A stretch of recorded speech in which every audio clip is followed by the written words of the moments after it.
Si consigues ser algo más que un hombre... Cada nazi que permanezca vivo matará a mujeres, niños y ancianos. Los nazis muertos son inofensivos. Por lo tanto, al matar a uno, estoy salvando vidas. Si te entregas a un ideal... Mis pesares son por la gente a las que no pude salvar. Infantes de marina, soldados, amigos. No soy ingenuo y no idealizo la guerra. Los peores momentos de mi vida han llegado siendo así, pero puedo estar delante de Dios con la conciencia limpia de haber hecho mi trabajo. Si nadie puede detenerte... No tuve tiempo de esconderme detrás de un árbol. Cada vez que veía a un alemán, lo bajaba. Simplemente no podía fallar al disparar a la cabeza o al cuerpo de un alemán. Y no fallé. Te conviertes en algo muy diferente, en una leyenda. Estos son Soldados de Leyenda, un spin-off de Casus Belli Podcast. Muy buenas amigos y amigas de la factoría Casus Belli. Hoy nos vamos a hablar de un personaje, esta vez no podemos encuadrarlo dentro de Soldados de Leyenda, pero sí de sujetos peculiares o curiosos, por así decirlo, si queremos, dentro de la Segunda Guerra Mundial. Los que algunos ya empezáis a peinar canas, o simplemente sois muy fanáticos del cine, y sobre todo ese cine ochentero, habréis ido a hablar de las aventuras de Indiana Jones, un personaje que nace en los años 70, pero que casualmente, como os he dicho, tiene bautizo principios del año 81, por lo que veo ahora. Estoy comprobándolo según os lo digo, no sé a qué me equivoque. Bien, aquí hablamos de Indiana Jones en busca del arca perdida, ese arqueólogo, profesor de historia, aventurero, con su gorro, su látigo, su cazadora de cuero, y que tanto y también ha influenciado en el cine de Hollywood, en muchos factores. Es una de las personas que, eso lo podéis comprobar en cualquier sitio, consiguió que la gente empezara a tomarse más en serio los estudios de historia y arqueología. Así que fue un buen reclutador, si podemos decirlo así, entre comillas, del mundo de la arqueología. Pero, ¿y si le doy la vuelta al personaje, a este personaje ficticio, a este Harrison Ford? Le cambiamos un poco el origen y le cambiamos una serie de pautas. Por cierto, comentaros que estaba previsto el estreno en el año 2022 de la nueva película de la franquicia de Indiana Jones. Dicen los puritanos que realmente solo existen 3 y que la cuarta se puede guardar en un cajón. Bueno, eso ya son opiniones de cada uno. A mí Indiana Jones me gustará aunque vaya en silla de ruedas, así os lo digo, pero bueno, bromas aparte. Y volviendo al programa que os voy a contar, ahora volvemos a este Indiana Jones y le vamos a cambiar de color, le vamos a cambiar de orientación, de ideología, y nos vamos a la Alemania nazi. Y es que os voy a hablar de una especie de Indiana Jones, sin embargo, no profesor universitario, sino miembro de las SS, de ese brazo ejecutor que tenía el régimen nazi en la Alemania, y un poquito de misterio. Vamos a poner unos puntitos de misterio, ¿no? Bueno, pues retrotrayendo a lo que nos interesa, nos vamos a Alemania y nos vamos al año 1904, que es la fecha en la que nace Otto Rahn, en Oldenburg. Esto es una zona que está al suroeste de Alemania, una región un poco montañosa, interesante, ¿no? Y famosa porque hay muchas mitología, historias, cuentos alrededor de esa zona, sobre todo cuentos de origen medieval y, bueno, de historias de caballeros, princesas, dragones, etcétera. Bueno, ya sabéis que con los años el boca a boca hace que muchas de esas historias se conviertan en mitología y incluso algunos crean que son verdades puras y duras. Y es que desde muy joven a nuestro querido Otto Rahn le encantaban y fascinaban las historias y la mitología germánica, así como también las historias que tratan del rey Arturo y, bueno, un poco de la mitología artúrica, ¿no? que tanto ha influenciado también en la Alemania. Y uno de sus poemas de cabecera, por así decirlo, y que le encantaba, era el poema de Parzival, que era un poema del siglo XIII de Wolfram von Essenbach, que cuenta la historia de Percival en búsqueda del Santo Grial, el mítico Santo Grial que tanto les encanta a los historiadores, ¿no? Y a los aventureros que vemos en el cine.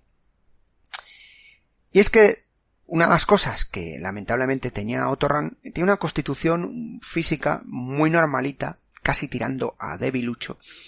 Algunos decían que era enclenque y que de joven era una persona un poquito retraída, ¿no? Un poco interiorizaba, era muy introvertido, por así decirlo.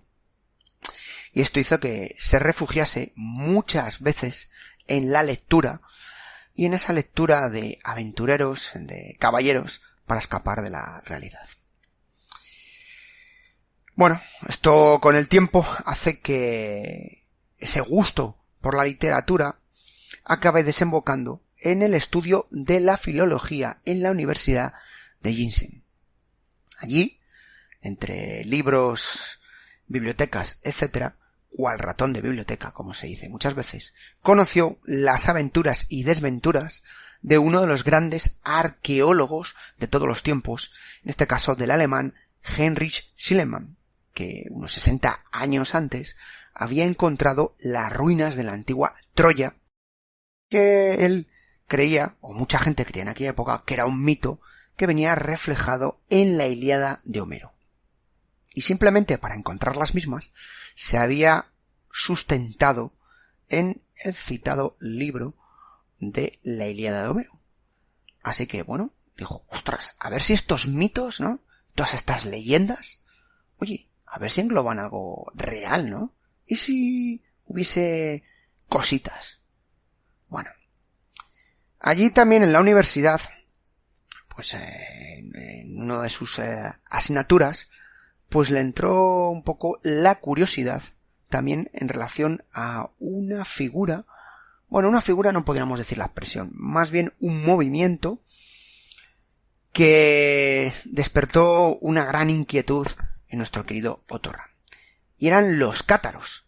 Aquellos que sabéis un poquito de historia, habéis oído hablar muchas veces de los cátaros, de esta secta religiosa para la Iglesia Católica que surge en el sur de Francia durante el siglo XIII y que acabaría siendo exterminada en la famosa cruzada albigense.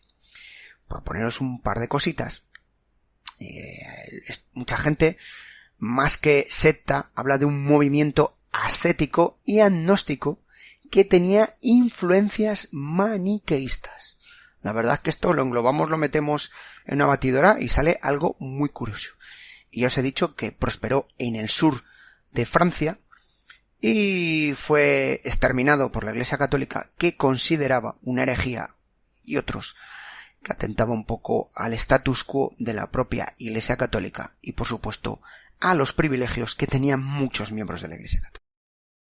Y es que una de las características que tenían los cátaros es que concebían el mundo dividido de dos formas, o en dos ideas o concepciones. Una rama sería la rama espiritual, ya sabéis, el cielo, las almas, espíritus, etc., creados por Dios, y otra, la rama material.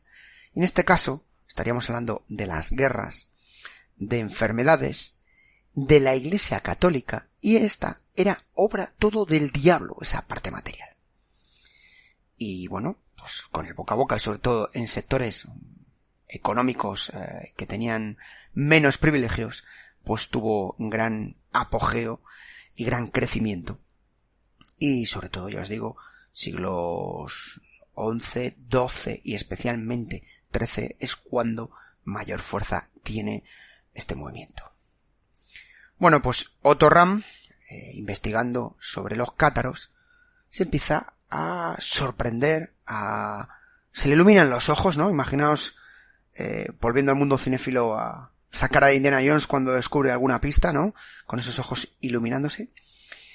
Y empieza a estudiar todo lo que le llega y todo lo que encuentra al respecto de los cátaros y esta cruzada.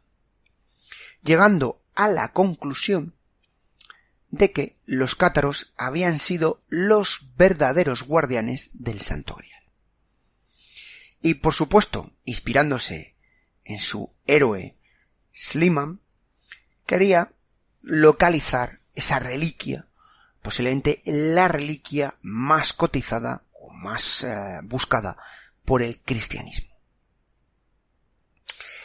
Esto provoca que tenga que hacer un trabajo de campo, es decir, había que ir a Francia. Y así se mezcló y se inmiscuyó en la cultura cátara, desarrollando un viaje por el sur de Francia, norte de Italia y el norte de España, e incluso llegando a Suiza, entre los años 28 y 1932. Como curiosidad, queridos oyentes, os invito a aquellos que os guste un poco la montaña, el trekking, senderismo, etc., a hacer la ruta de los cátaros que transcurre entre el norte de España y el sur de Francia. Aquí el que os está relatando este pequeño podcast lo ha hecho y los paisajes y los sitios son maravillosos. Así que, insisto, un poco de regalo, si podéis ir a hacerla, no os pillará, no os defraudará. Y uno de los sitios donde él se centra es la aldea de La Venal o La Goudon, que está situada en Francia. Como siempre os digo, disculparme si no lo pronuncio correctamente, que los idiomas ya sabéis que me vuelvo loco. Y allí la idea era explorar un poco las famosas rutas que había alrededor de las ruinas de Montsegur.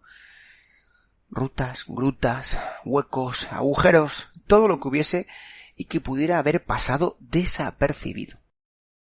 Y es que este sitio había sido una de las últimas fortalezas que habían tenido los cátaros en las zonas y donde tuvo uno de los puntos finales la cruzada albígense. En 1244 el castillo es capturado por las tropas estatales y tropas papales que tras un asedio entran en el castillo quemando a más de 200 personas, incluidos mujeres, hombres y niños, hasta tal punto que ese sitio es conocido como el campo de los quemados. Ya sabéis la famosa frase que se decía, o que dijo aquel papa, quemad a todos, que Dios sabrá cuáles son los suyos, porque se decía que también había refugiados católicos o cristianos que huían del salvajismo de las tropas papales que estaban arrasando todo. Tiempos duros y tiempos donde la ignorancia provocaba salvajadas como las que estoy relatando. Pero, como todo, tiene un lado interesante, y es que cuentan las leyendas que consiguieron escapar un reducido número de cátaros, escapando a través de pasadizos, a través de grutas, otros dicen que escalando los muros del castillo, y llevándose una serie de tesoros, incluido por supuesto el Santo Grial. También a aquellos que os guste la lectura y las novelas y algún bestseller, sabéis que hay numerosos libros al respecto que vienen a relatar un poco lo que os estoy contando yo y que es posterior a las aventuras de nuestro querido Otto Rahn. Bueno, pues allí, durante el tiempo que estuvo, Otto Rahn encontró una serie de lugares muy interesantes, de túneles e incluso supuestas cámaras que estaban ocultas entre la maleza, entre sitios, y que esto no tenía conocimiento mucha gente de la zona. Así que, emocionado por el descubrimiento que había hecho, pues decidió trasladarlo a un libro. Y así, en el año 1933, publica su primer libro, Cruzada contra el Grial. Y este libro, pues viene a relatar sus experiencias en la zona, las exploraciones que hizo, sus teorías y el posible desarrollo que hicieron los cátaros, incluido, o hablando más bien, de este Santo Grial que podían tener. Y como ocurre muchas veces, pues el libro no tuvo gran éxito. Lamentablemente no se convirtió en un bestseller y las ventas no fueron muy altas. Sin embargo, todo en la vida sabéis que tiene doble cara. Y en este caso hubo malas ventas, pero alguno de sus clientes era gente muy poderosa en la Alemania de entonces. Y uno de sus fervientes fans, ¿no?, o groupies, como diríamos en el mundo musical, era Heinrich Himmler, el todopoderoso señor de las SS, de la Schutzstaffel, y uno de los mandamases o jerarcas nazis o mano derecha de Adolf Hitler. Y es que este hombre, sabéis que le encantaba todo lo que fuera referente a mitología germánica, cristiana, en fin, mezclaba también una serie de cosas. Y le gustaba buscar historias, mitos y leyendas. Un día os prometo hablar, porque tengo algún libro al respecto y son curiosos, de la mitología que rodeaba a las SS con su castillo, simbolismo, etcétera, etcétera, que acabaron usando muchos nazis, o más bien las unidades SS, y que actualmente usan muchos movimientos neonazis y desconocen el origen, y a veces es sorprendente porque el origen pues es origen celta o germánico puro o nórdico, o incluso viene de Oriente. Y bueno, también ocurre que por movimientos antinazis acaban pervertiendo lo que supuestamente también han ignorado los propios nazis. Aquí ya sabéis que nos ocurre muchas veces cuando empiezas a investigar que mezclamos las cosas y al final usa la gente inadecuadamente e indistintamente. Pero volviendo a Otto Rank, que este sí que quiere poner un poco de lucidez en su vida, en sus historias, pues eso de tener un admirador de ese rango, eso yo no sé vosotros, pero ostras, son puntos a favor, y más en los tiempos que estaban viviendo. Ya os he dicho que Himmler, que no Hitler, estaba obsesionado también con el Santo Grial, y la posibilidad de encontrar el Santo Grial por parte de sus chicos de negro, de sus chicos de las SS, era algo que correspondía a una de sus fantasías más acaloradas. Y es que, como sabéis, algunos había desarrollado la Sala del Grial, o una sala general en el famoso castillo de Wolfsburg, donde había establecido una sala redonda, rodeada de 12 columnas. Obviamente esas 12 columnas, ¿a qué hacían referencia? Pues sí, amigos, a los caballeros de la tabla redonda. Así que casi mezclamos un poco la mitología artúrica británica, ¿no?, que pegaría más en ellos que en los propios alemanes. Y es que, sin embargo, Gran, lejos de esa influencia o mitología que Hitler tenía en su mente, él consideraba que el Santo Grial podía estar enterrado dentro de las ruinas de Montsegur, ¿no?, en esta última posición. Más que nada, él se fundamentaba en que había una leyenda cátara que decía que guardaban un fabuloso tesoro, que, y paso a leeros la frase textual que aquí tengo apuntada, formaba parte una piedra caída del cielo.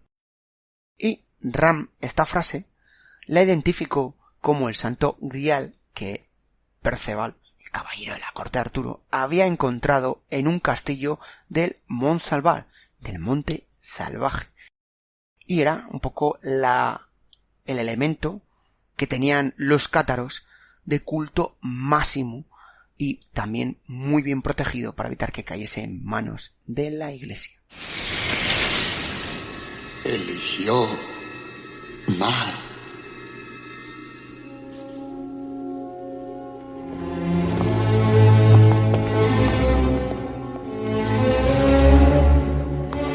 No puede ser de oro. Esa es la copa de un carpintero.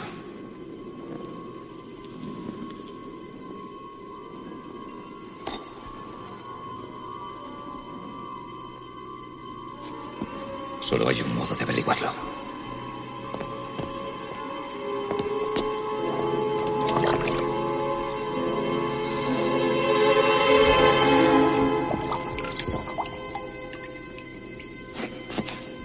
Has elegido sabiamente. Pero el Grial no puede pasar más allá del gran sello. Ese es el límite y el precio de la inmortalidad. Por supuesto, Himmler, como buen fan, pues solicitó una reunión privada, o concertó más bien una reunión privada con Otto Rahn. ¿Y quién, como os decía antes, se va a negar a una reunión con este hombre? Yo, particularmente, si me dice, oye, ven, que he oído un podcast tuyo, voy, por si acaso, no sea que me mande alguien en contra, ¿no? Bueno, un poquito de humor.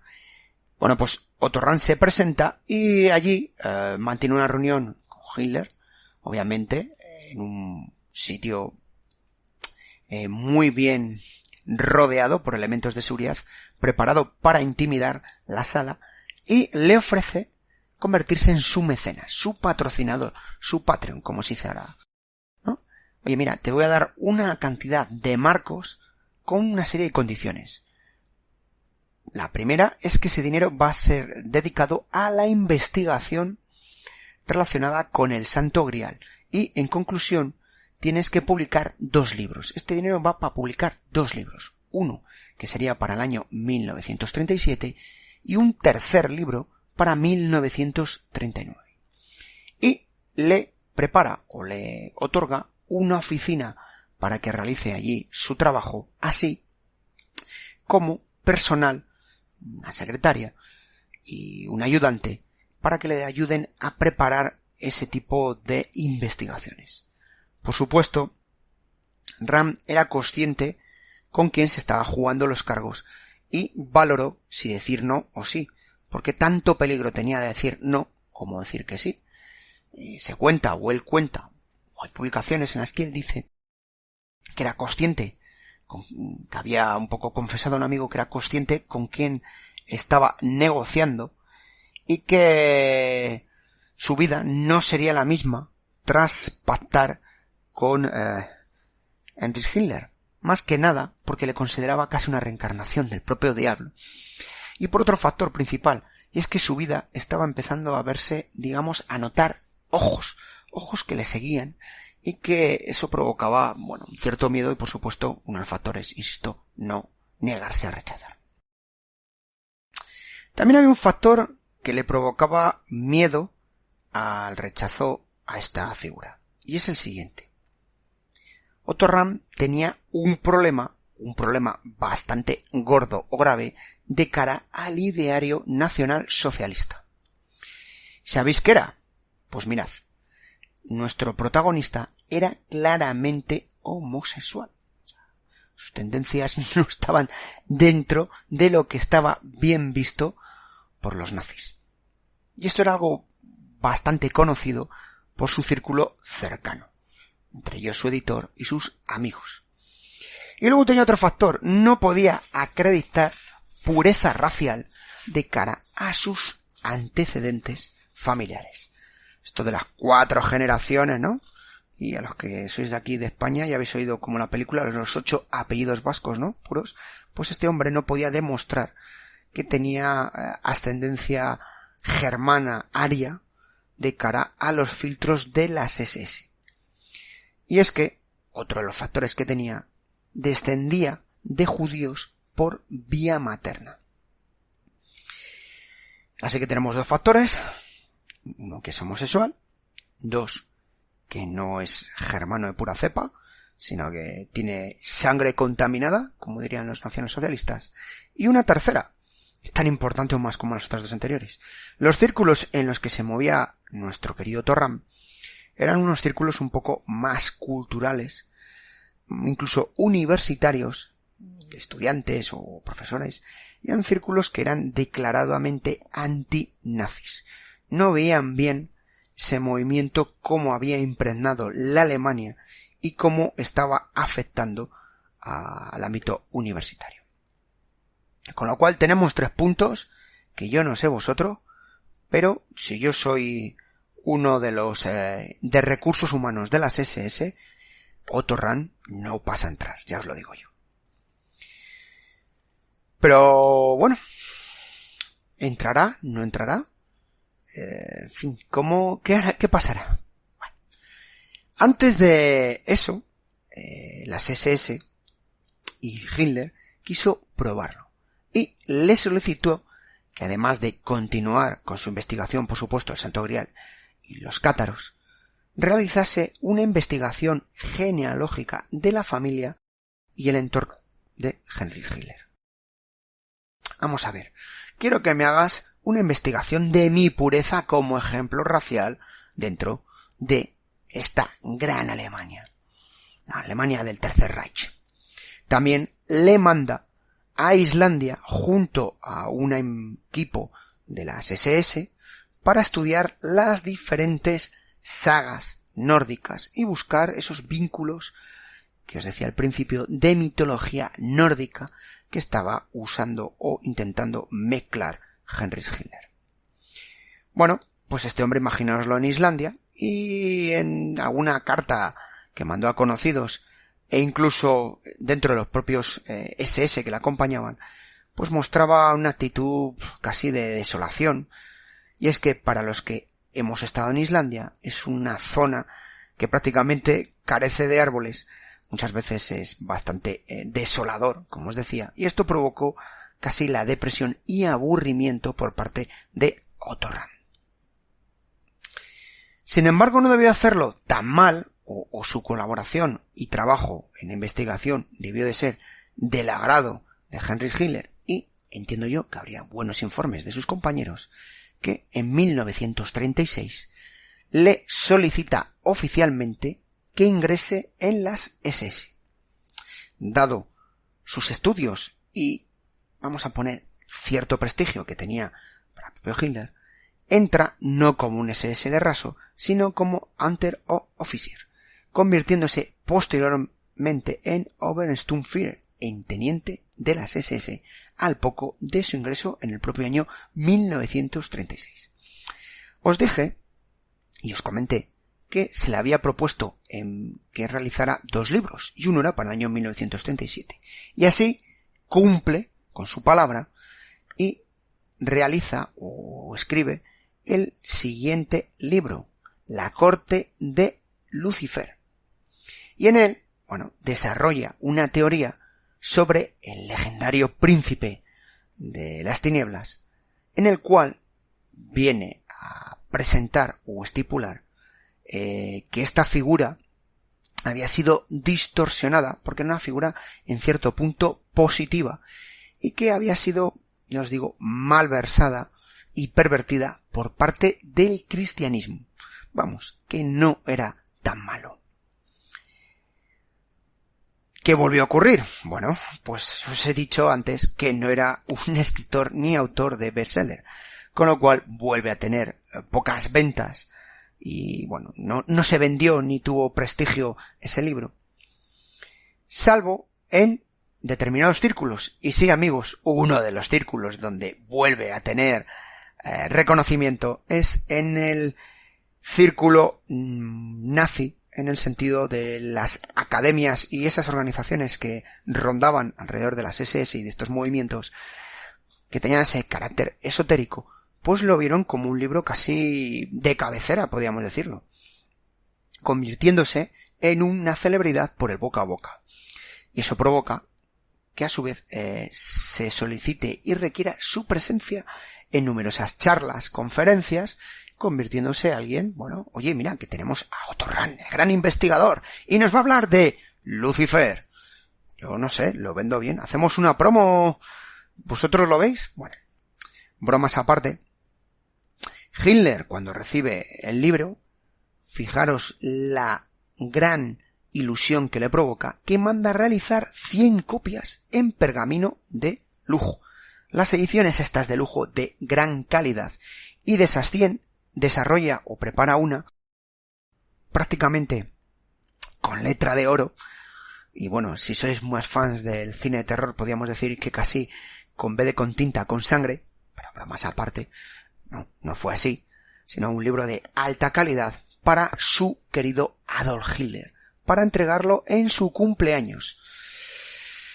Y es que cuando parecía que todo iba a ir muy bien para nuestro investigador y aventurero Otto Rahn, ya estaba en un punto álgido, ostras, hasta Adolf Hitler me va a pedir que firme su libro, ¿no? Ya me he convertido en alguien de reconocido prestigio, insisto, aunque bueno, ya os he dicho los círculos que se movía, que eran muy altos.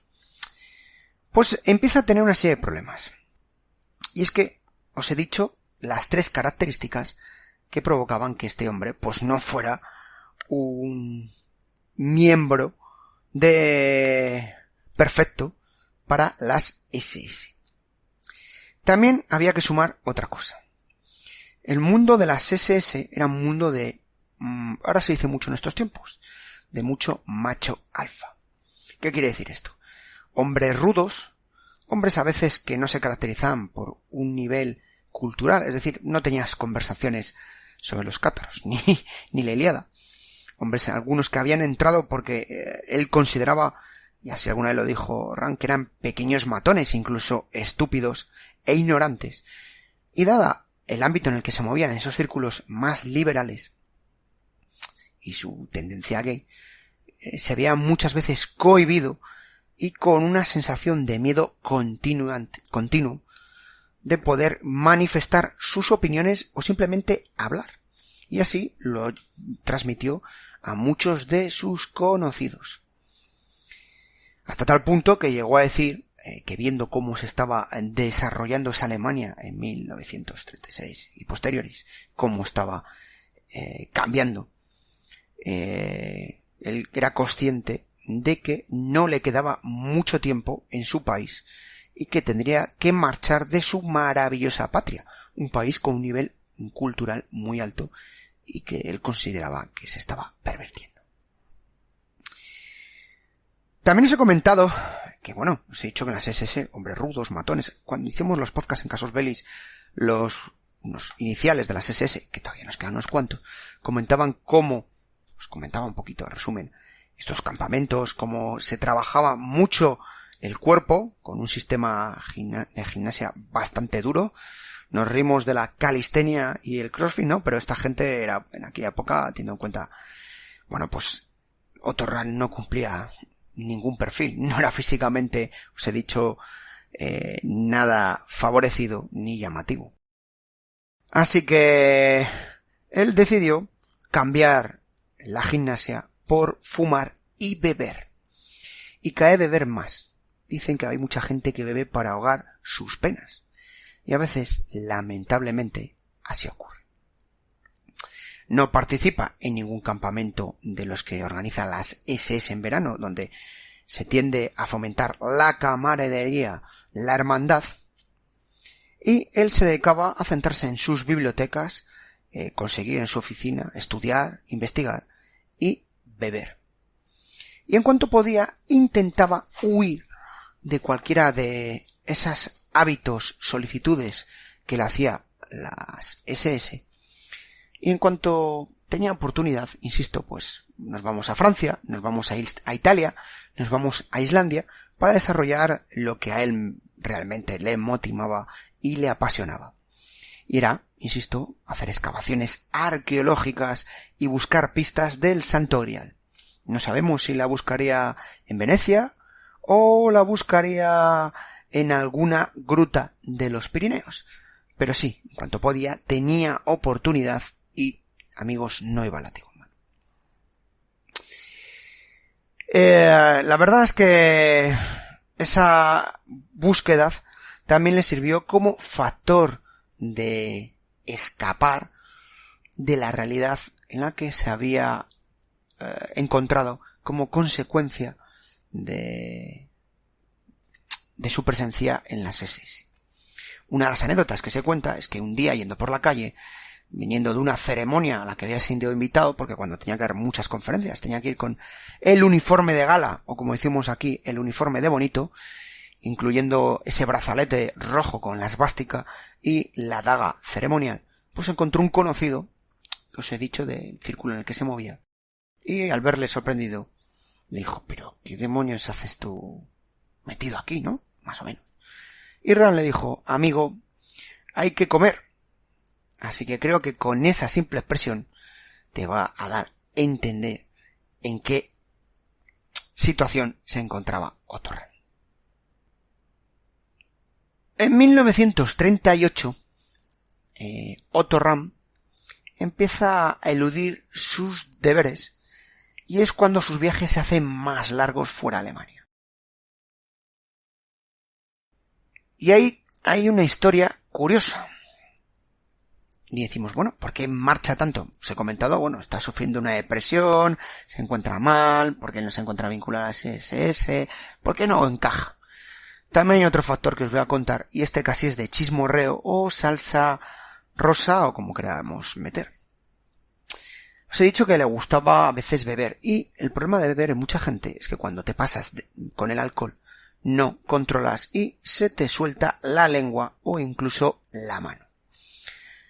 ¿Qué ocurrió? Tras una borrachera a finales del 37, fue acusado de conducta deshonrosa por parte de un conocido compañero que era un miembro de alto rango de la Luftwaffe, un piloto muy físicamente bien visto, que era casi una estrella entre las mujeres y entre algunos hombres. Y por supuesto, pues en una situación bajo los flujos del alcohol, pues Otto Rahn le tanteó, le metió fichas, como se dice popularmente, y eso provocó que prácticamente llegara a los oídos de Heinrich Himmler, el cual no le gustó nada, pero, insisto, era su niño bonito y le permitía ciertas cosas.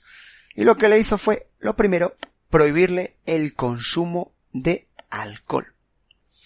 Le volvió a tirar de las orejas para que si se centrara y siguiese investigando la herencia aria que tenía el propio Otto Rahn, porque todavía no lo había demostrado, y es que también a Himmler le habían llegado habladurías de que este hombre tenía la sangre sucia, poca, o sea, origen judío. Y para redondear y evitar habladurías, le concertó un matrimonio con la joven Asta Bach, una chica, digamos, de rancio abolengo, bien vista dentro del mundo de las SS, que también te gestionaban un poquito el tema de faldas. Y bueno, pues le casan y al poco tiempo el propio Himmler dice, este hombre hay que endurecerle. Hay que nazificarlo. No nazificarlo lo digo yo. Digamos que tiene que entrar dentro de la idiosincrasia. Y claro, no hay nada mejor que mandarte a un campamento de verano, pero no de las SS, sino al mismo infierno. Y es que le mandaron a Dachau durante 3 meses como guardia al propio campo. En este caso no como guardia raso, pero sí estando allí. Ya sabéis, amigos, lo que es Dachau. Posiblemente el infierno en la tierra en aquellos momentos, donde en el citado campo de concentración se encerraba a los elementos indeseables para el Tercer Reich. Ya sabéis, a homosexuales, gitanos, comunistas, socialistas, testigos de Jehová y en general todo aquel que no pensase según el ideario del Tercer Reich. Pues si tenemos a nuestro Otto Rahn, el hombre que se nos escondía detrás de numerosos libros, en un sitio como eso, el golpe psicológico que sufre y la crisis de ansiedad ocasionada de ver los horrores en el día a día, conllevó una depresión crónica por parte de nuestro querido Otto Rahn. Y aquí, amigos, os dejo unos segundos para que penséis en una persona que es justo lo contrario de la imagen que tenemos de un agente o miembro de las SS de pura cepa vigilando allí. El hombre lo pasaba realmente mal y es que ya no sabía qué excusas inventarse para evitar estar todo lo posible en el campo y tener que contemplar cada día los horrores que provocaba el citado sitio. En una de sus momentos de depresión, estando allí, le escribió una carta a un amigo Y hay una frase que tengo aquí apuntada que es muy significativo de esto que os estoy contando. Y os paso a leer textualmente. Ya no es posible, por más tiempo, vivir en el país que se ha convertido en mi patria. Ya no puedo dormir y comer. Es como si una pesadilla se posara sobre mí continuamente. Ram, como consecuencia también de la crisis, abandona a su esposa y presenta su renuncia a las SS el 28 de febrero del año 1939. Y en la misiva que transmite, dice que por motivos tan serios que solo pueden ser comunicados oralmente. Si bien su patrocinador, Heinrich Himmler, aceptó su dimisión de la forma más simple, y es que dijo sí, todo el mundo en Alemania sabía que irse de las SS no era tan fácil, y que esto siempre conllevaba un pago, o consecuencias que muchas veces no eran, digamos, bonitas o fáciles. Pasó a una lista negra de las SS, que a su vez fue transmitida a la Gestapo, la cual se dedicó a investigar la vida de Ram, amenazándole incluso con exponer su condición sexual, incluso transmitir sus antepasados judíos, si no aceptaba una salida honorable. Eso es lo que se dice en las historias. Para evitar esto, Ram hace lo que mejor sabe, y se va a investigar y volver al mundo cátaro, y marcha al sur de Francia, a Languedoc, donde se dedica a seguir la investigación con el mundo cátaro. Pero todo el mundo sabe que a las SS no se las dice no. La verdad es que estando en Francia, muchos amigos comunicaron que justo unas semanas antes de irse la habían visto prácticamente en un ataque de ansiedad continua, con agitaciones nerviosas, tics, estaba prácticamente al borde de un ataque. Tras volver de Francia, que estuvo muy poco tiempo, vuelve a reunirse con algún conocido y comprueba que en vez de haberse remitido este cuadro que os estoy contando, se produce todo lo contrario, sino que perdura, casi se ha enfatizado aún más y no pinta nada bien. Así que, insisto, marcha tras regresar de Alemania al sur de Sol, en los Alpes austriacos, que es una pequeña ciudad, y allí, a mediados de marzo, marcha a las montañas. Semanas después es encontrado muerto de frío. Y aquí, amigos, es donde empieza la fase entre historia, leyenda, mitología, y que os invito a que, por favor, en los comentarios me digáis vuestra teoría u opinión, y aquí os dejo la mano o el anzuelo para que me contestéis.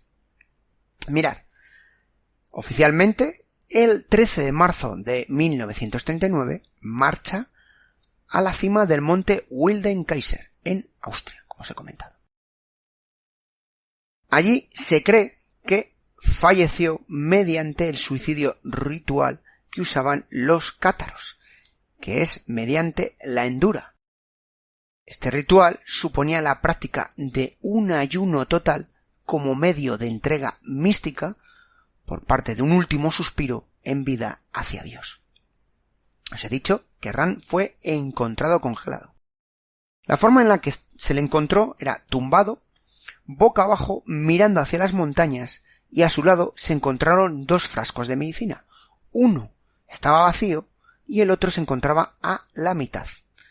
Con lo cual también hay teoría de que podía contener algún tipo de veneno.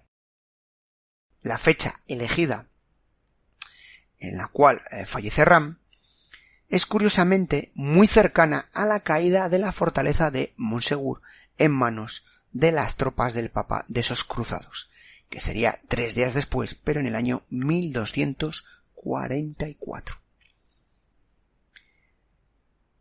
En el momento de su muerte tenía tan solo 35 años, era relativamente joven, y sería enterrado en Kunstfit, lugar donde estuvo hasta el final de la Segunda Guerra Mundial. Posteriormente sería trasladado a Darmstadt. Por motivos desconocidos nunca hubo un certificado de defunción, y menos aún que se hiciera una autopsia. Al año siguiente de su fallecimiento, en el año 40, apareció un pequeño obituario en un periódico local, pero de ámbito nazi, llamado el Voskis Bürger. En él estaba firmado por un oficial de las SS, llamado Karl Wolf, y oficial al cual había mandado su carta de renuncia Otto Ramm, y relata lo siguiente el obituario.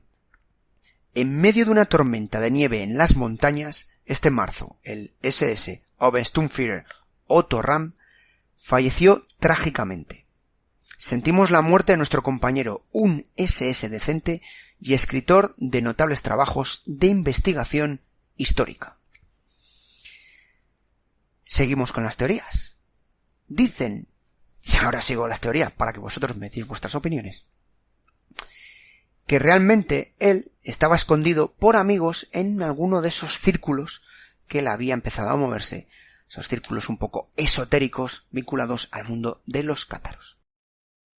Otros dicen que realmente Otto Ramm era en realidad Rudolf Ramm, el que fue el embajador alemán en Italia y que falleció en 1975 y que tenían un parecido muy similar.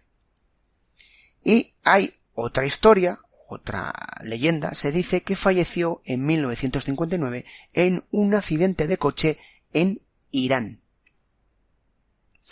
También se cuenta que el propio Heinrich Himmler fundamentó o fomentó estas historias para tapar cualquiera de la parte oscura que era para los SS su homosexualidad y su origen judío. Yo, insisto, no sé cuáles vuestras teorías, yo os he contado un poco generales, os invito a que me digáis la vuestra. La verdad es que Otto Ramm para el Santo Grial constituyó uno de sus grandes defensores, uno de los Indiana Jones que fue detrás de él. Enfocó también ese carácter sobrenatural y místico a todas sus publicaciones y que sirvió un poco también para endulcorar el origen del mismo Santo Grial y la situación que se produjo con los cátaros. Y su final, bueno, pues siempre estuvo un poco oscuro y bueno, dio lugar a muchas historias como la que os he contado. Insisto, espero que os haya gustado esta pequeña historia sobre Otto Ramm, el Indiana Jones de las SS.